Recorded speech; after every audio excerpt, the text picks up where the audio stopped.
Durad Wisdom here, folks, and welcome to Earth Date Y2K 19.05.09. When you've read 1984, and those of you who've been following this site know I've read it many times, and if you've read it as many times as I have, you spent a great deal of your life. I first read the novel when I was in the 9th grade, worrying about the day the same thing could happen to the USA. I somehow always realized from the first and through the 60th plus times I've read 1984 that it was preparing me for that eventual day. And that day has come and gone. Nadler calling it a constitutional crisis. And I am not one who wants to delude himself. Totalitarians use doublethink, revision of history, and propaganda language to suck us into their twisted world. I am already trying to overcome, even after over 2 years of the traitor creep Trump in our Oval Office, the shock of realizing, as above, the day having come and gone.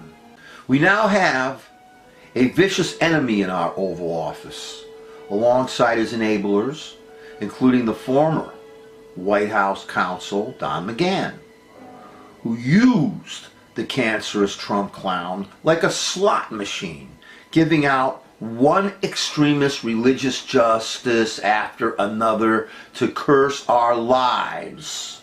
Thanks to McGahn, who took full advantage of Mitch McDumbell's mugging of Barack Obama's judicial choice, McGahn made sure to cement the right-wing control of our courts with the appointment of Supreme Court rapist Kavanaugh. And McGahn, of course, has been busy at work filling our lower courts, or helping to fill our lower courts, with the worst right-wing religious extremist scum you could imagine. McGahn is no hero, no matter how much history will be revised. McGahn got what he wanted from the birther bastard, and the lower and higher court justices he helped push will plague the younger generations for most of their lives.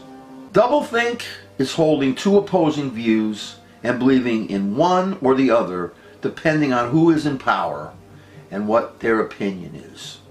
And the orthodox follower of Ingsock's doublethink forgets that he or she ever held the opposing belief, Ingsock being the political philosophy behind this oppressive, nightmarish totalitarian system that Orwell created in his classic novel. We must never assume that Daffy Donald Hair Monster will leave office peacefully in Y2K20. I have asked, what are we all prepared to do if this cancerous clown decides to ignite a U.S. Civil War Part 2? In the meantime, I want you to imagine what it would be like if Hillary Clinton had won the election. I also want you to imagine what it would be like if former President Obama did the same things the hair monster is presently doing. And if the GOP retained control of both houses of Congress, as they did in the last years of the beleaguered first African American president's term.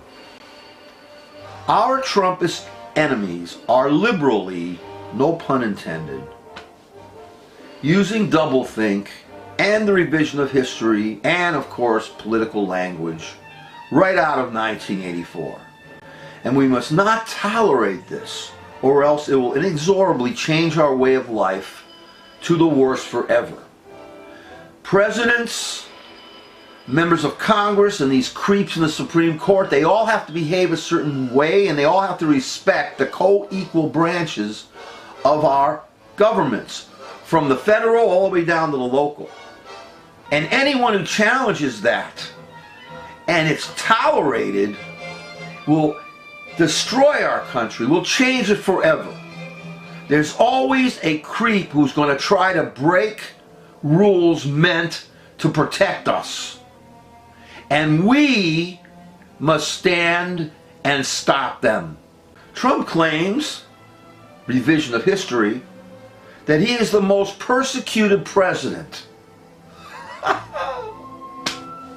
Every time he says he's the most persecuted president, I swear I have to run to the bathroom and take a crap. It makes me laugh so hard. Somehow, I seem to remember that he was one of the many maggots, and no disrespect to maggots, real maggots, who was persecuting President Obama during his term with birtherism lies. I remember Mitch McDowell and his GOP swearing to limit our first Afro-American president to one term. And again, let us not forget how McDowell robbed President Obama of his right to pick a Supreme Court justice. And personally, because of these shenanigans from these GOP totalitarian Trumpist T-MAGA maggots, I do not accept this tainted Supreme Court as it now stands.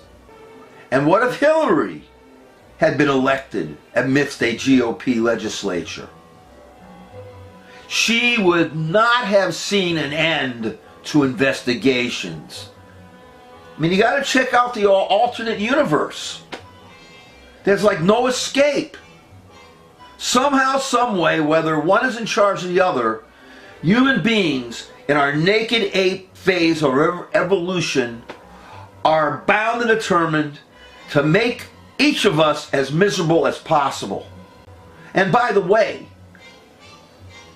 I believe the Democrats are going to undermine themselves to no end, but at least they, in this era, are standing on the right side of history and not the wrong.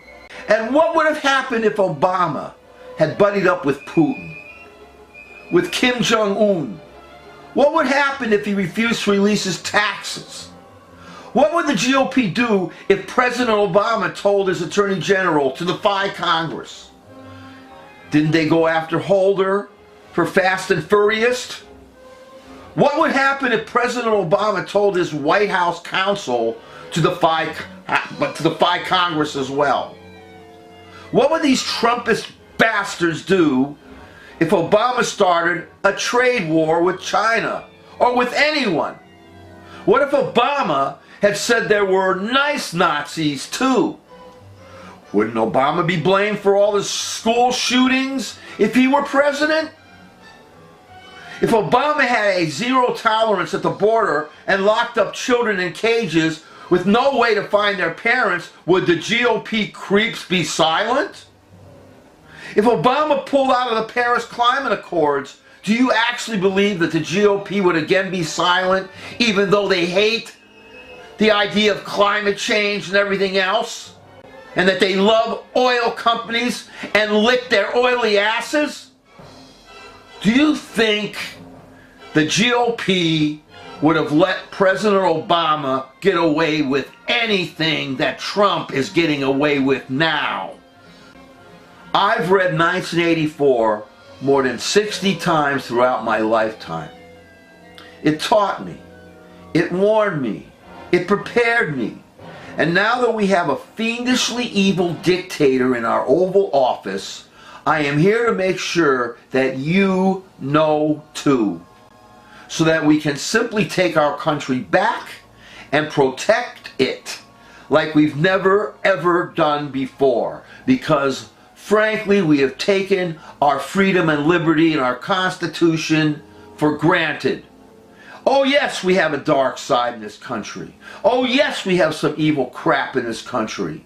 But at the bottom of it all, somehow, someplace, there is something that is good and redeemable that we must hold on to and make it evolve so it's even better. The idea of freedom, liberty, democracy for all. And it begins with not taking our free country for granted, with making sure that we are all well informed and educated, especially in civics. Civics should be a required course in every single school as early as possible. And making sure that we don't allow totalitarians to revise our history and lie until we kill free thought forever. You heard about the new thing from this Hair Monsters administration? They're cutting hard passes for reporters, for journalists. You know, they don't have many press conferences anymore. This is a totalitarian system that's trying to sneak its way in with the help of Putin and other scumbags. Do not forget what the GOP did to us in the Y2K zeros under Bush. And do not forget how they treated the first black person who dared to be our president.